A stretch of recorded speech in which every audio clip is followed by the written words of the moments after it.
샬롬. 사랑하는 청소년 동산 모두에게 하나님 주신 은혜와 평강이 함께하기를 목사님 기도하겠습니다. 2021년 새해가 밝았어요.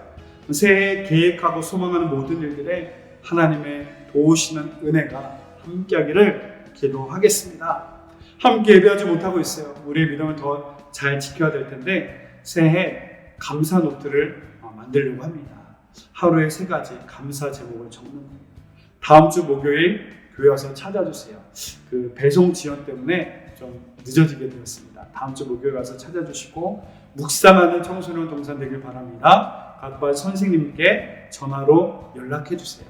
그리고 또 목사님께 저 묵상하겠습니다 신청하면 됩니다.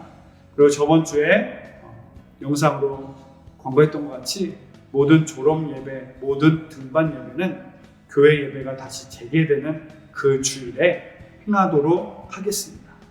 또 축하하며 환영할 분이 있어요. 우리 청소년 동산에 새로운 전도사님을 모시게 되었습니다.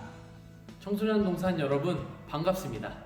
저는 올해부터 여러분들과 함께할 정종찬 전도사입니다. 원래는 여러분들과 함께 얼굴을 마주보고 인사를 하고 싶었지만 아쉽게도 코로나로 인해서 이렇게 영상으로 여러분들에게 인사를 하게 되었습니다.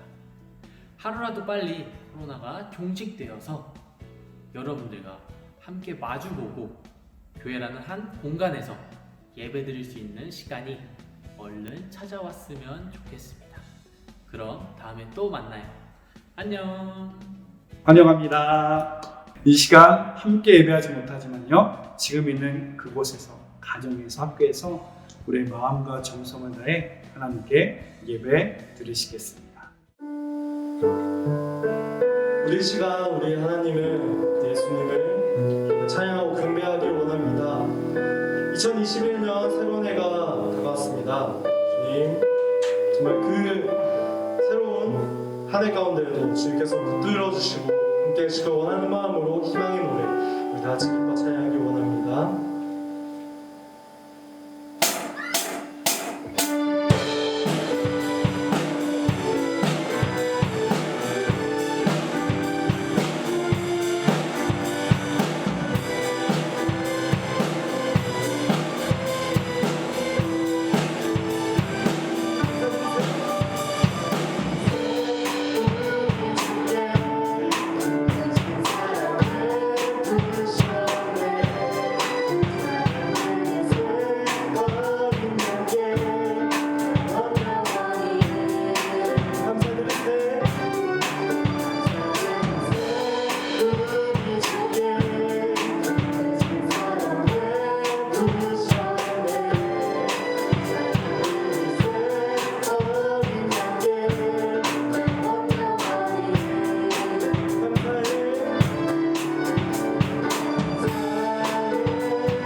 아버지, 오늘도 이렇게 귀한 하루 주셔서 감사합니다. 지금 2021년 새해가 밝았는데 2021년에는 모두가 마스크를 벗고 예배를 드릴 수 있게 해주세요. 그리고 하루빨리 코로나가 소멸되어서 다시 일상생활을 할 수 있게 해주세요. 예수님의 이름으로 기도드렸습니다. 아멘. 이 시간 우리에게 주신 하나님 말씀은 전도서 11장 9절 말씀입니다.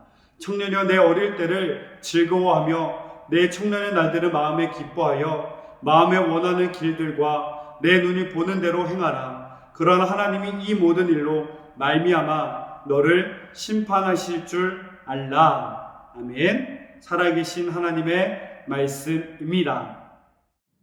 2021년 어떻게 살래? 라는 말씀의 제목으로 오늘 함께 은혜를 나누고자 합니다. 세상 가운데, 환경 가운데 사람은 많은 영향을 받습니다. 그 환경에 의해서 사람이 변화되기도 해요.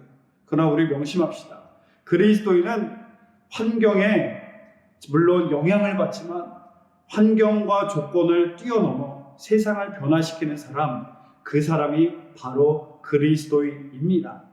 2021년 새해가 밝으면서 우리 초딩이었던 친구들은 이제 중학생이 될 거고요. 중학생이었던 친구들은 고등학생이 되고 또 고3이었던 친구들은 이제 대학생이 됩니다.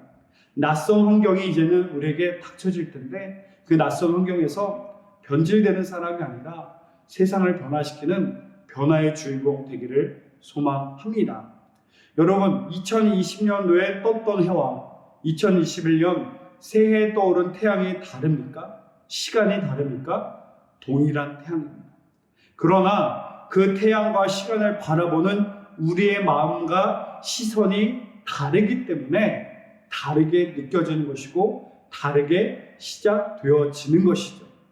동일하게 2021년도 새로운 마음으로 새로운 마음가짐으로 살아가야 될 텐데 어떤 마음가짐을 가져야 되겠습니까? 2021년 어떻게 살래? 라는 말씀의 제목과 은혜 가운데 여러분 깨달아지기를 결단되어지는 은혜가 있기를 주 이름으로 소망합니다.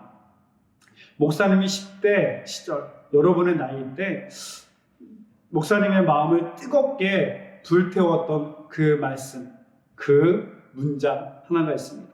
10대의 꿈을 꾸고 20대에 준비하여 30대에 영향력 있는 사람이 되어라. 그 말씀이 얼마나 저를 불타오르게 마음을 뜨겁게 나의 삶을 변화시켰는지 모릅니다.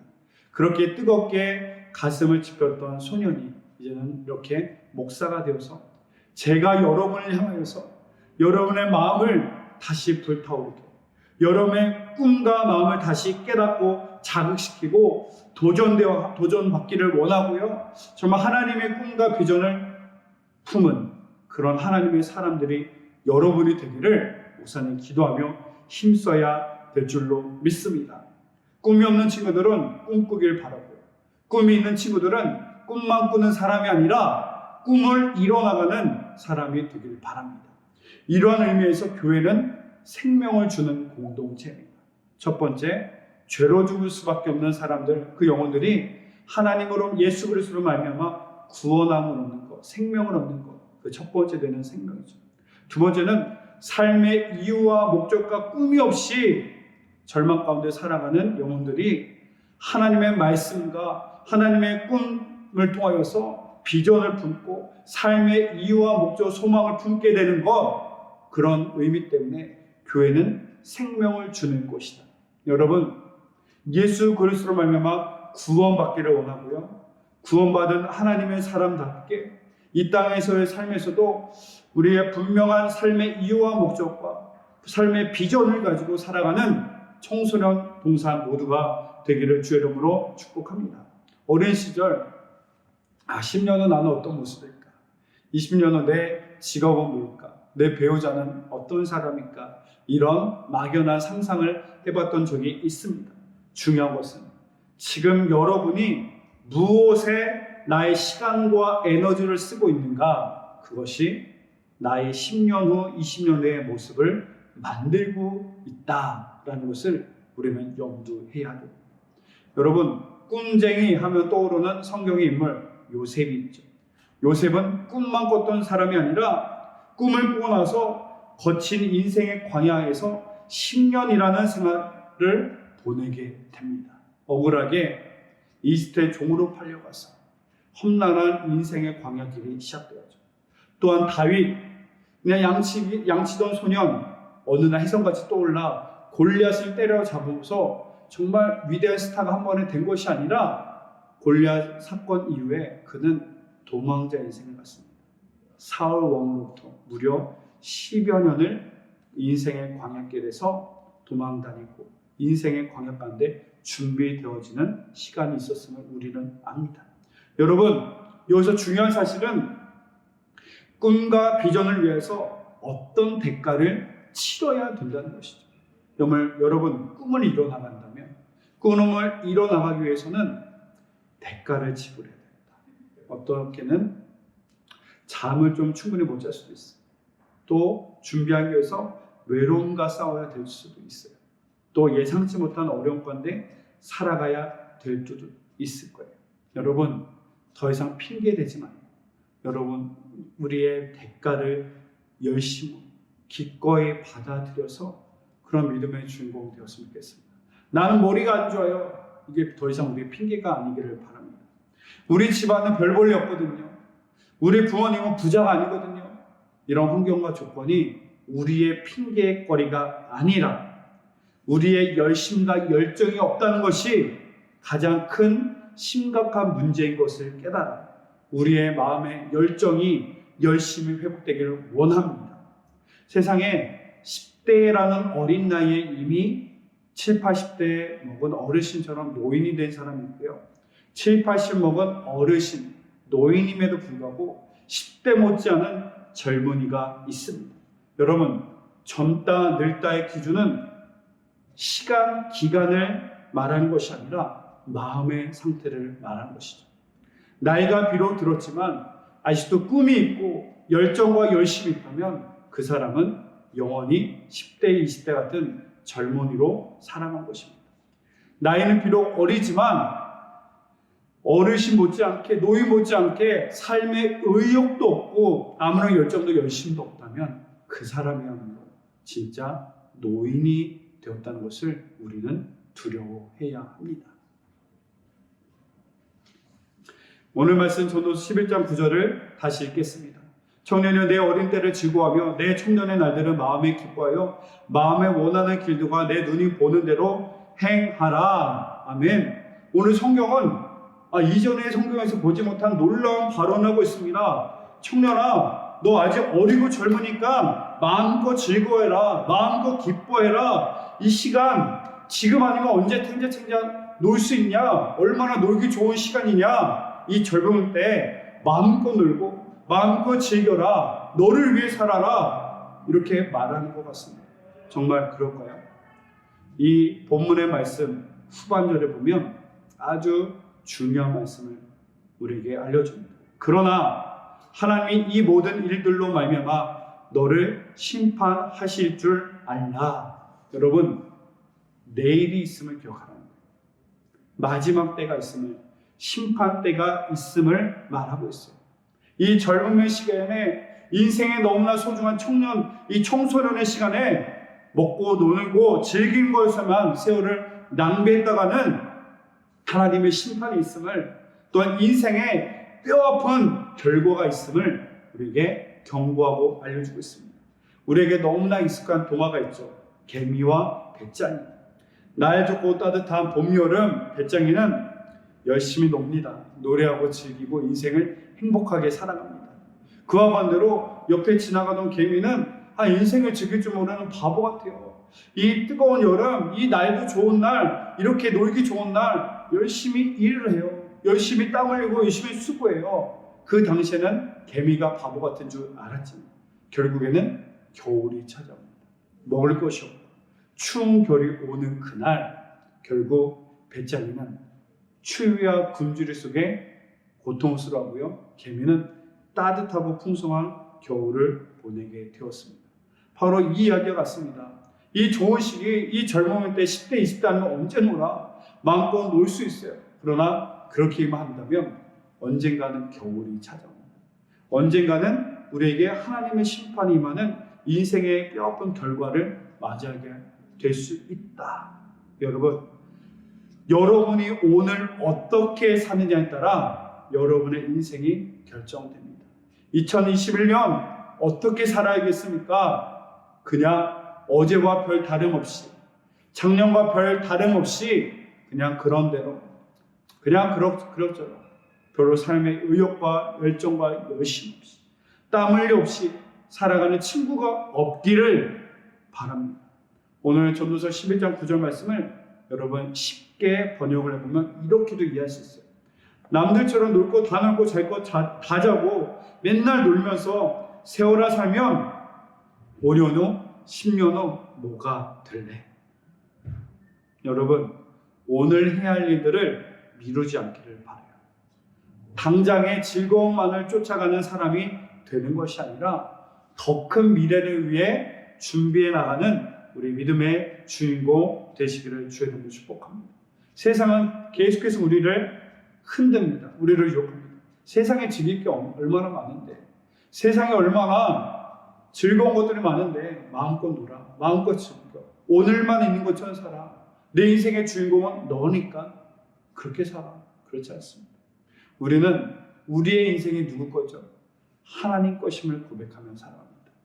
하나님 것이기 때문에 내 마음대로 막 쓰면 안 되는 거예요. 내 시간을, 이 청소년이라는 너무나 소중한 인생의 시간의 가치를 내 마음대로 쓸 수 없고 하나님 뜻대로 살아가는 것이 마땅하다. 그것을 말씀합니다. 베드로전서 2장 9절 말씀 말합니다. 너희는 택하신 족속이요 왕같은 제사장들이 거룩한 나라요 그의 소유가 된 백성입니다. 하나님이 우리에게 말하죠. 너는 내 거. 그의 소유가 된 백성입니다. 또한 레위기 24장 26절 너희는 나에게 거룩할지어다. 이는 나 여호와가 거룩하고 내가 또 너희를 나의 소유로 삼으려고 너희를 만민 중에서 구별하였습니다. 하나님이 만민 중에서 우리를 하나님의 소유로 삼으셔서 하나님의 소유이기 때문에 우리는 하나님의 것이기 때문에 하나님 앞에 부끄러움 없는, 세상에서 부끄러움 없는 거룩함으로 열정을 가지고 믿음의 헌신과 열심을 가지고 살아가야 되는 줄로 믿습니다. 여러분, 당장 눈앞에 보이는 것 때문에 좌절하지 않기를 바랍니다. 눈앞에 있는 어려움을 이겨냈으면 좋겠습니다. 로고테라피라는 심리학의 치료법이 있습니다. 이 로고테라피는 빅터 플랭크 박사라는 2차 세계대전 당시 유대인이었던 사람이 만들게 되었어요. 이야기는 그랬어요. 유태인이라는 이유로 독일의 수용소에 갇혀서 그는 모든 가족을 잃었어요. 그리고 그 또한 죽음의 두려움과 공포 속에서 그 감옥 안에 있을 수밖에 없었어요. 그 감옥의 현장에서, 정말 절망의 현장에서 그가 깨달은 것은 진짜 죽음은 마음의 죽음이다. 삶의 의지와 목적을 포기한 사람은 그 사람은 이미 죽은 것이다 라고 그는 고백했어요. 어느 사람은 이 철장 안에 갇혀서 삶을 좌절하고 꿈을, 이유와 목적을 포기했어요. 그랬더니 실제로 죽은 인생이 되고, 이 박사님은 이 철조망 안에 있었지만 내일에 대한 희망과 소망과 꿈을 가지고 견뎠다고 합니다. 이겨냈다고 합니다. 그래서 결국은 이 감옥에서 무사하게 나올 수 있었고, 그리고 그가 꿈꿨던 강단에서 그가 깨달은 인생의 경험과 이 로고 테라피라는 새로운 심리 치료로 함께 사회에 공헌을 하였던 이야기가 우리는 명심했으면 좋겠습니다. 이 이야기를 기억했으면 좋겠습니다.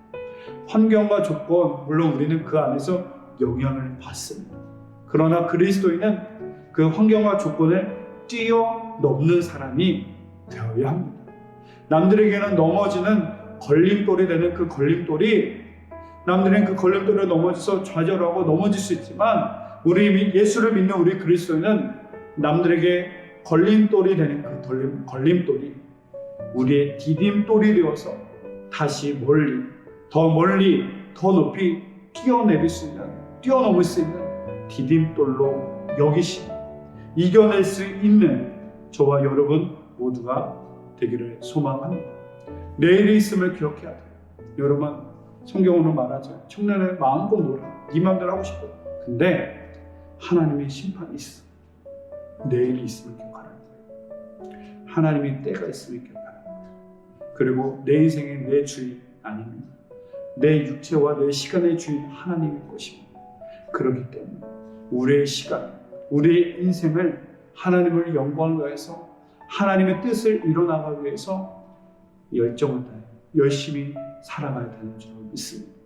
말씀 안에서 하나님의 은혜 안에서 꿈과 비전을 회복하고 하나님 주신 꿈과 비전을 향해 오늘 땀 흘려 애쓰는 사랑하는 청소년 동산 모두가 되기를 주의 이름으로 축복합니다. 주가 보이신 생명의 길, 나의 길 오직 그가 아시나니 우리 입술로 마음으로 함께 고백하기를 원합니다. 사랑합시다.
인도하시고 지키시고 정말 선한 푸른 물가로 함께하여 주옵소서. 2021년이라는 새 날을 새 시간을 허락하시니 감사합니다. 시작하지 않은 이 새로운 시간 가운데도 하나님의 도우시는 은혜의 손길만 함께하여 주옵소서. 이제는 우리 주 예수 그리스도의 은혜와 하나님 아버지의 크고 놀라신 사랑과 성령의 감동, 교통, 역사하심이 이제는 하나님께 우리의 소유와 목적을 두고 하나님의 영광을 위해서 오늘 이 시간을 땀 흘려 수고하며 애쓰며 감당하길 매일의 삶을 승리하기 원하는 이 무리들 위해 지금부터 영원히 함께하기를 간절히 주의 이름으로 축원하옵나이다. 아멘.